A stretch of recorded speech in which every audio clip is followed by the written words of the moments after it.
আসসালামু আলাইকুম। অনুসন্ধানী বাংলা টিভির পক্ষ থেকে সবাইকে স্বাগতম। আপনাদের সাথে আছি আমি মোসাম্মদ সুমাইয়া। দিনাজপুরের বিরামপুরে এক নারীর মরদেহে উদ্ধার।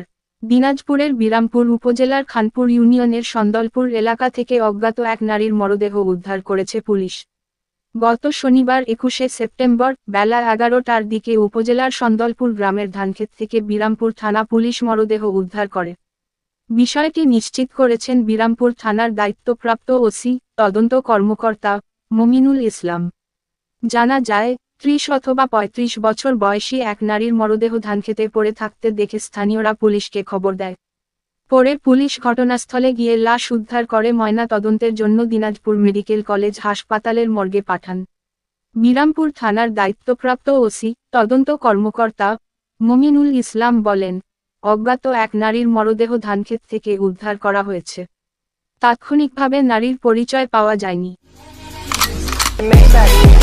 Can anybody out there hear me? Hear me?